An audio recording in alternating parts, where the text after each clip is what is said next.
영광의 박수 올려드립니다. 감사합니다. 할렐루야. 행복하십시오. 성령 충만하십시오. 여러분, 예배가 중요합니까? 예배자가 중요합니까? 모두 중요합니다. 순간적으로 눈동자가 흔들리시는 분 제가 세 분을 봤습니다. 모두 중요하죠. 예배도 중요하고 예배자도 중요합니다. 그런데 문제 삼을 때는 항상 예배자가 문제이지 예배는 문제가 없습니다. 사울을 여러분 잘 아시죠? 아말렉과의 전쟁을 통해서 하나님은 헤렘 전쟁을 선포하셨습니다. 헤렘 전쟁이라고 하는 것은 전리품을 하나도 갖지 말아라. 전리품은 다 하나님 앞에 제물로 드려라.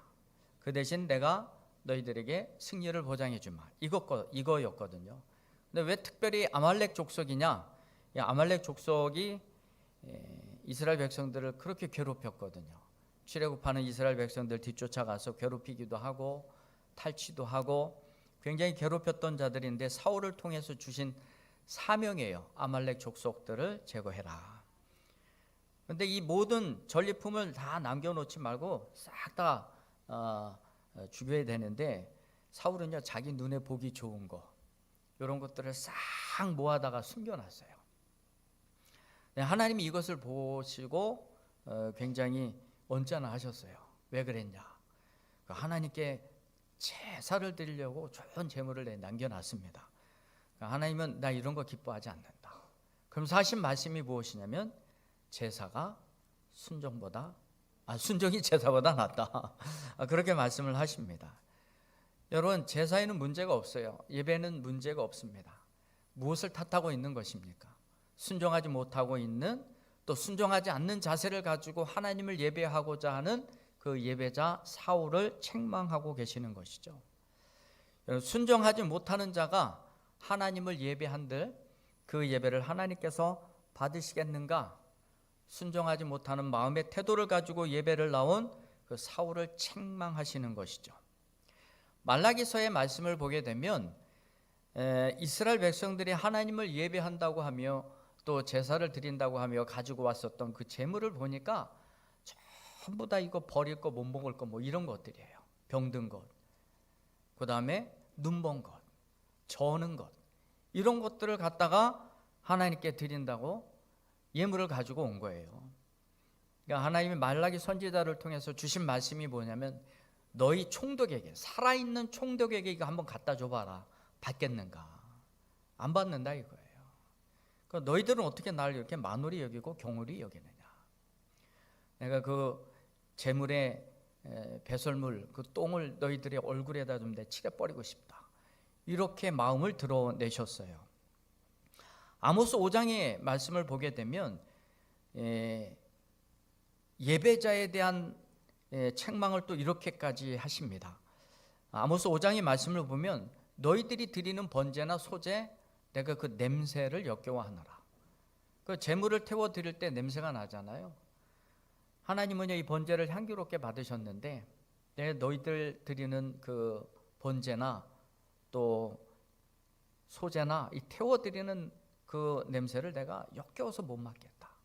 너희들 비파와 수금으로 찬양을 하는데 그 소리도 못 따라대겠다. 결국은 하나님이 그것을 무엇으로 표현을 하냐면 찬양하는 소리, 비파와 찬송의 소리를 소음으로 들으시고 계세요.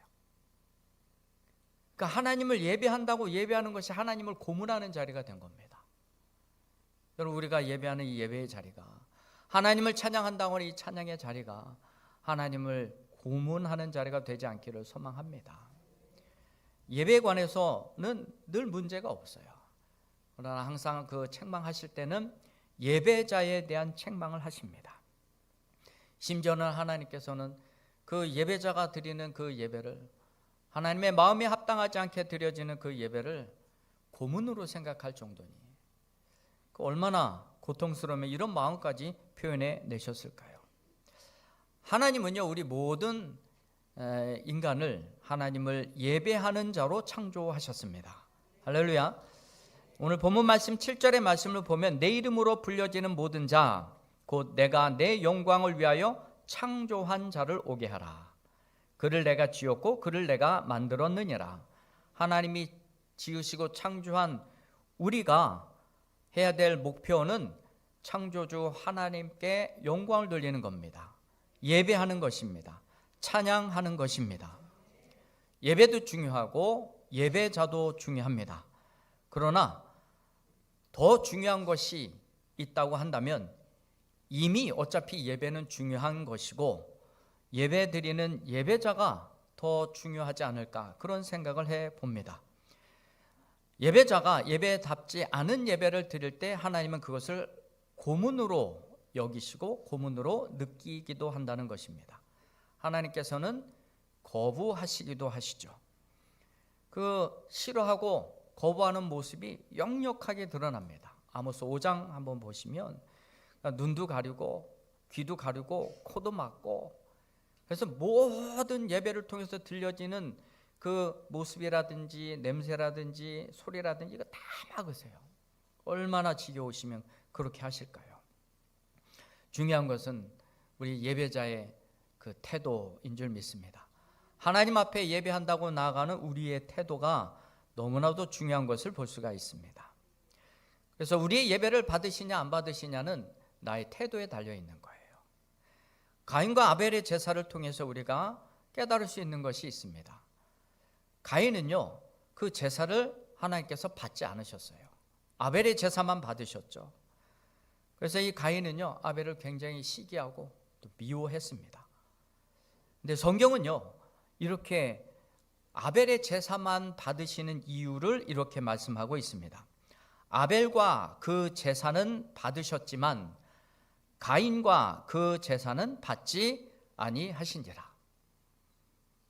여기서 받으시는 것은 제물뿐이 아니었습니다. 제물을 드리는 그 제사자, 예배자도 언급하고 있는 것을 볼 수가 있죠. 하나님은요, 아벨이라고 하는 사람과 그의 제물을 받으신 것이에요. 그의 제물만 받으신 것이 아니라 아벨 그 사람 자체도 받으신 것이에요. 가인은요, 그가 받지 않은 것이 가인의 제물뿐만이 아니라 가인 그 자신도 하나님이 받지 않으셨다는 것입니다. 그러면 하나님께서는 그 가인을 왜 받지 않으셨는가?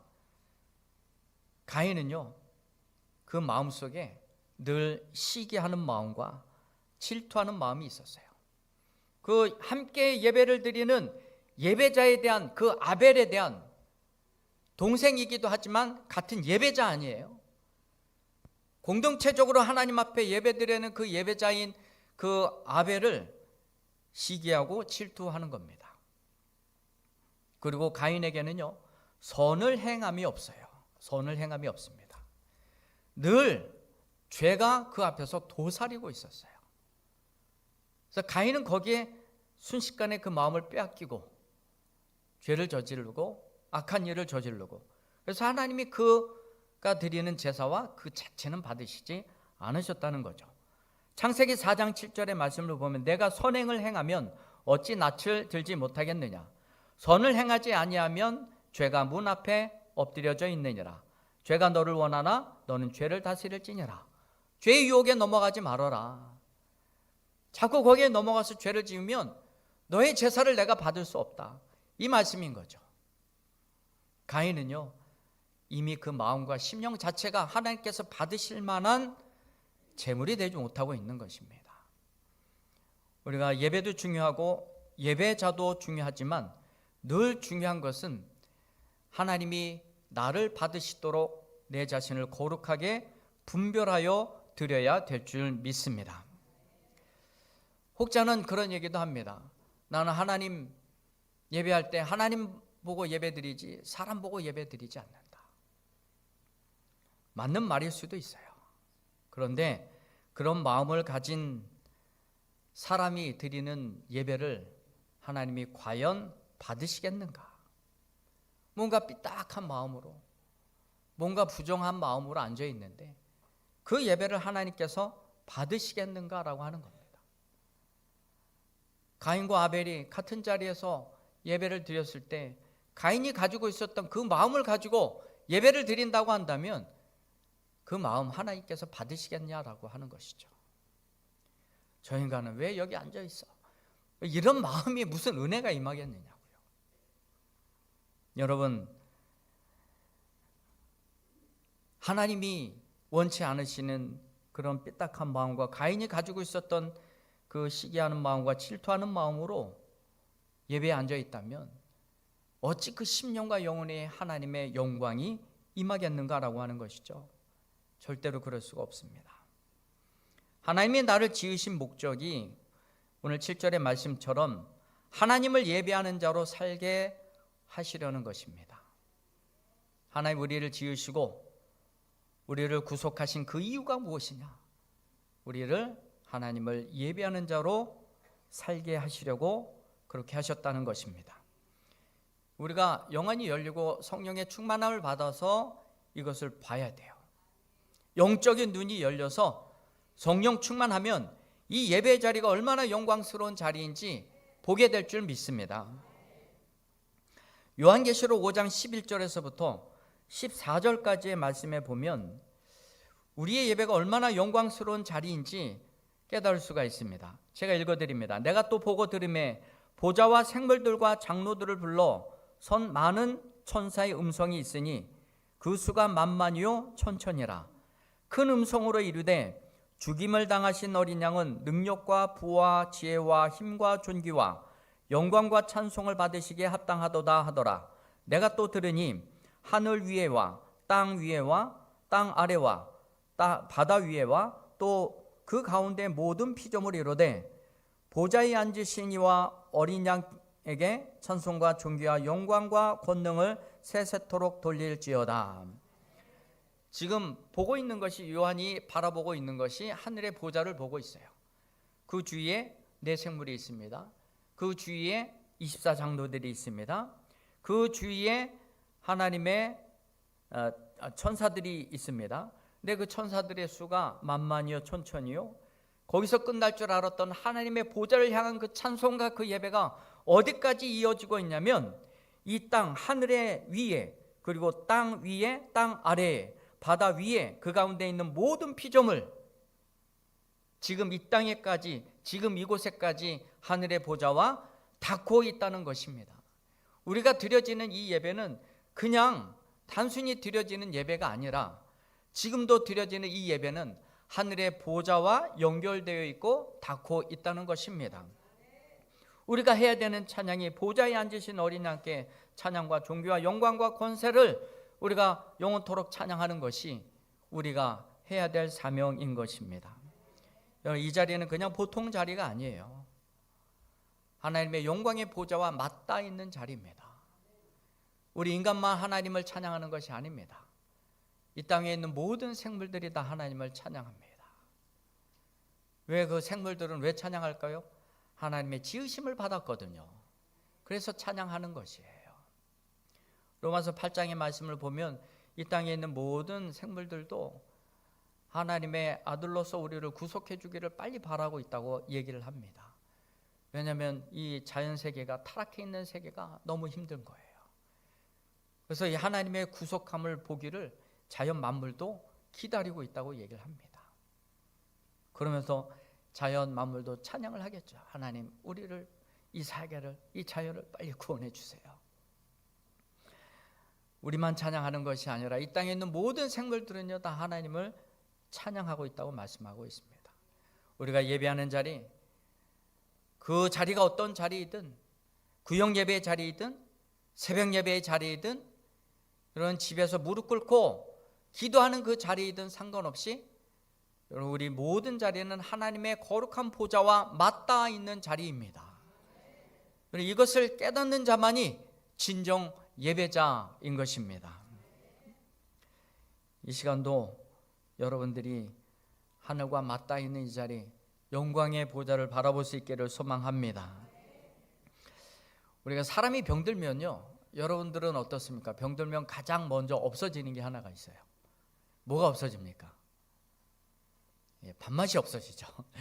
안 그런가요? 식욕이 없어집니다. 사람이 병들고 그러면 이 식욕이 없어져요. 밥맛이 없어져요. 영적으로 병들면요 예배할 맛이 사라집니다. 영적으로 내가 병들었다는 것을 무엇으로 증명할 수 있을까? 여러분 스스로도 자가 진단을 할 수 있어요. 내가 예배 드리는 것이 힘들다. 예배에 대한 갈증이 없다. 예배 드릴 맛이 안 난다. 전부 다 영적으로 병든 거예요. 예배를 소홀히 여기는 것 자체가 신앙이 없는 겁니다. 우리는 예배자로 부름을 받았습니다.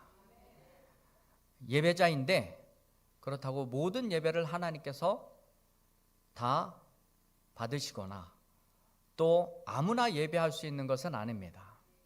우리가 하나님을 예배할 수 있기 위해서는 하나님과 친밀하셔야 돼요. 하나님과 가까워야 됩니다. 다른 말로 구원받은 백성이어야 된다는 것이죠.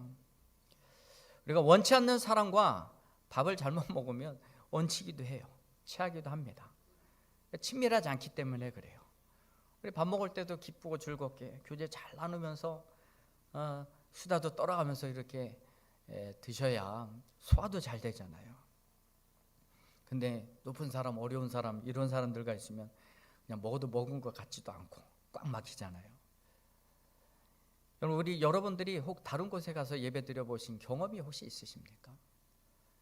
여러분 다른 곳에 예배 드린다 할지라도요, 그게 예배 드리는 것 같지가 않아요. 저도 이렇게 휴가 때 다른 교회를 가봅니다. 그러면 목사인 저도 다른 교회 가서 예배 드리는 게 그렇게 힘들어요. 낯설고 친밀감이 없어서 그렇습니다.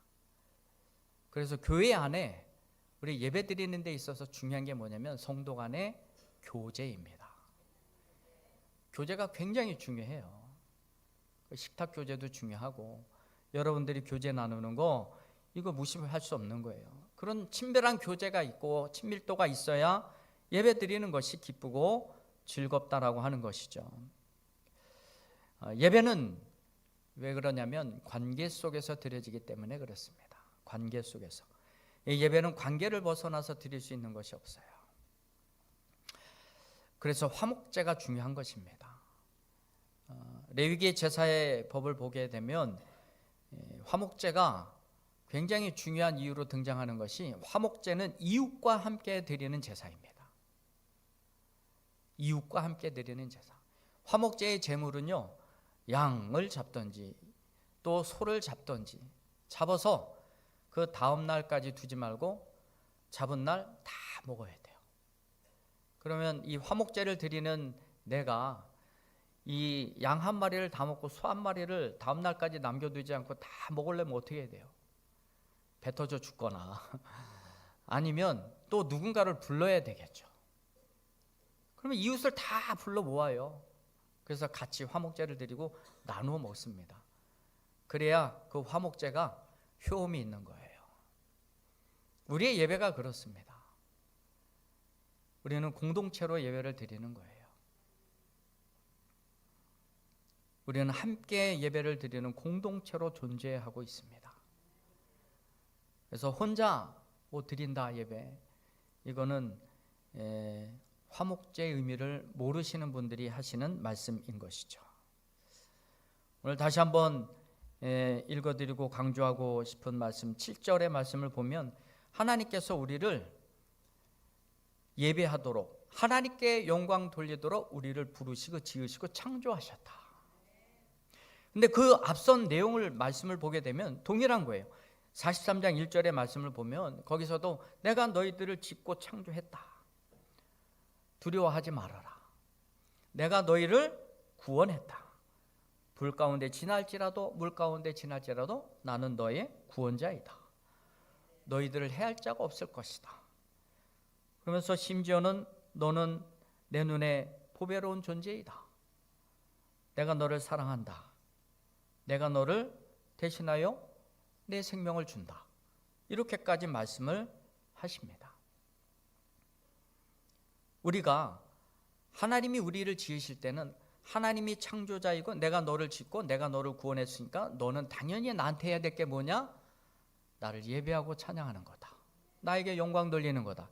이 말씀을 하고 계시는 것이에요. 우리는 마땅히 하나님께 지음을 받은 자이고 하나님께 구원받은 자이고 하나님의 보배로운 자녀이기 때문에 우리는 마땅히 나아가야 될 것이 하나님을 예배하고 찬양하는 것이지 그 외에 무엇이 있겠느냐라고 하는 것입니다. 하나님이 우리에게 얼마만큼 친밀도를 보이고 있습니까? 43장 4절에 내가 내 눈에 보배롭고 존귀하며 내가 너를 사랑하였은즉 내가 내 대신 사람들을 내어주며 백성들이 내 생명을 대신하리니.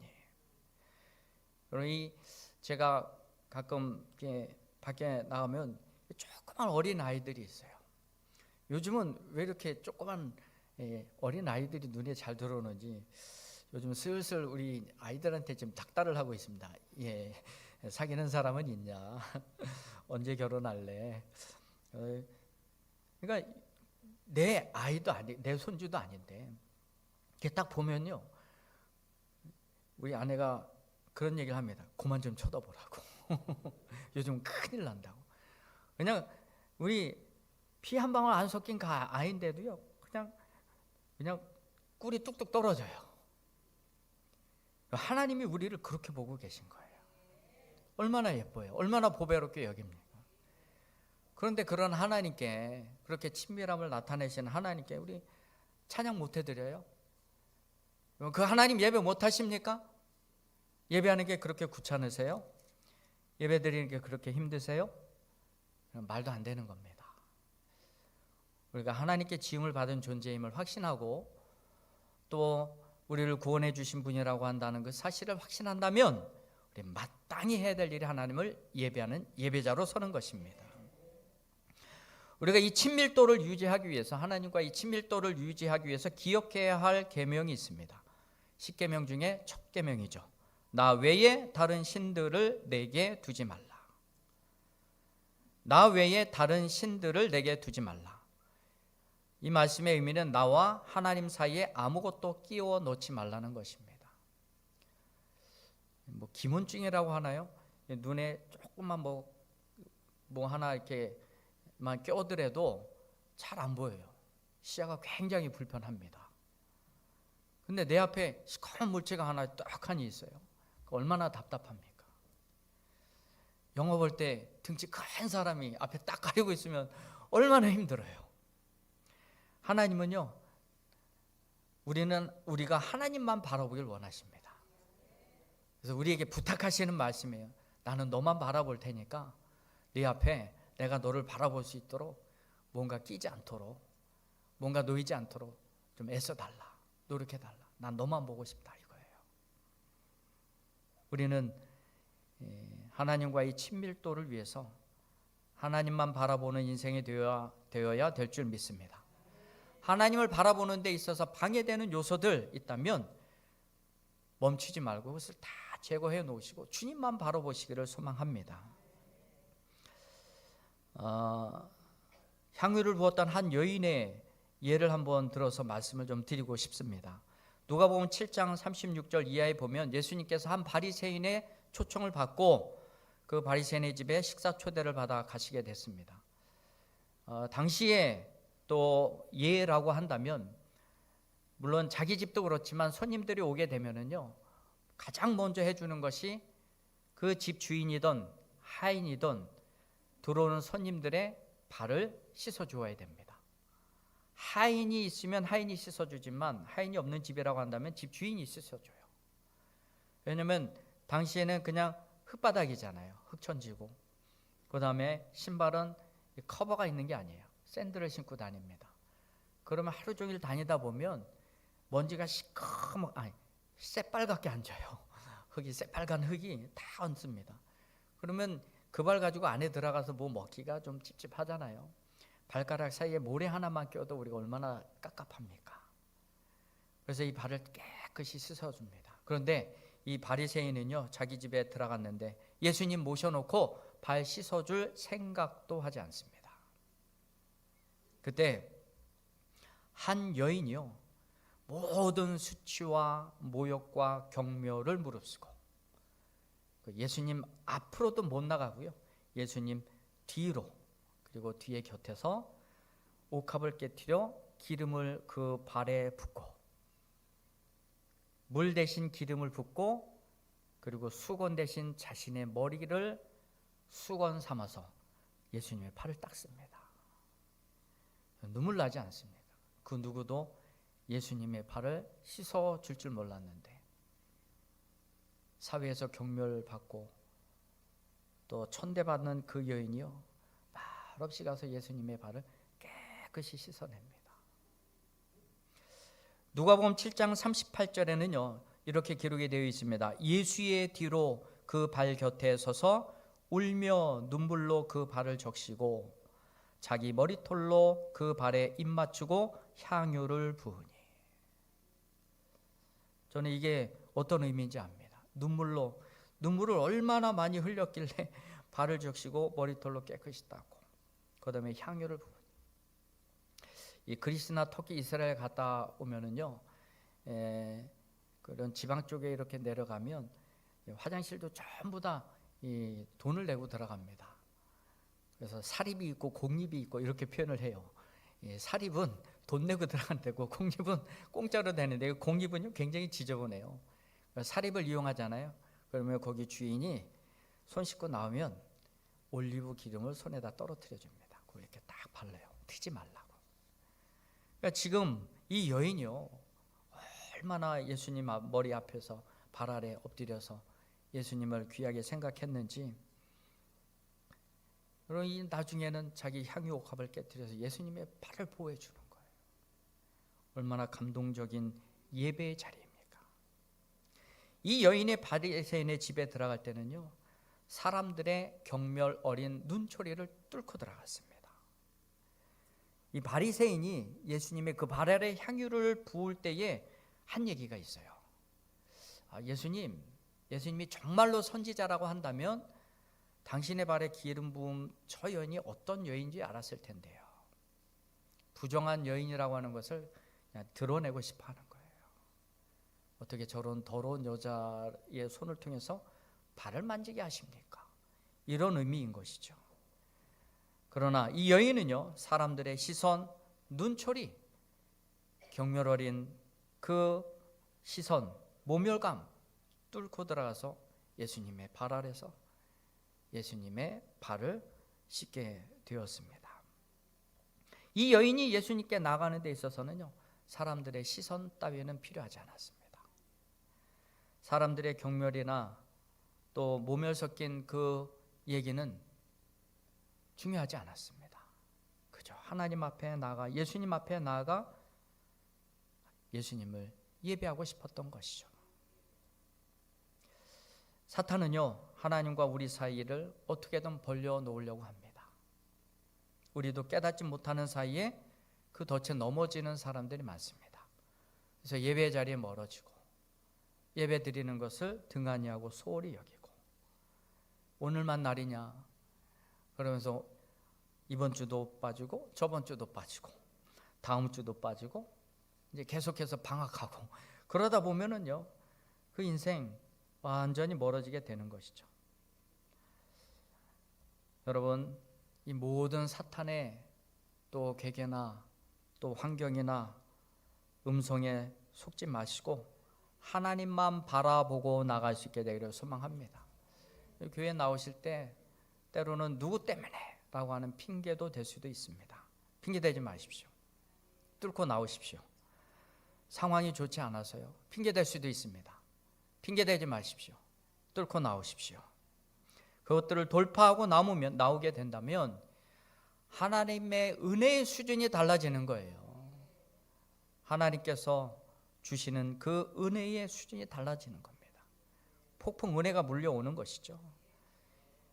어떤 사람이 이 옥합을 깨트리는 것이 소비다, 낭비다 그렇게 얘기할 수도 있습니다. 아니요, 그렇지 않습니다. 그 폭풍과 그 소비라고 여겼던 그것이 낭비라고 여겼던 그것이 그에게 은혜로 다가왔고 그에게 축복으로 다가왔다는 사실입니다.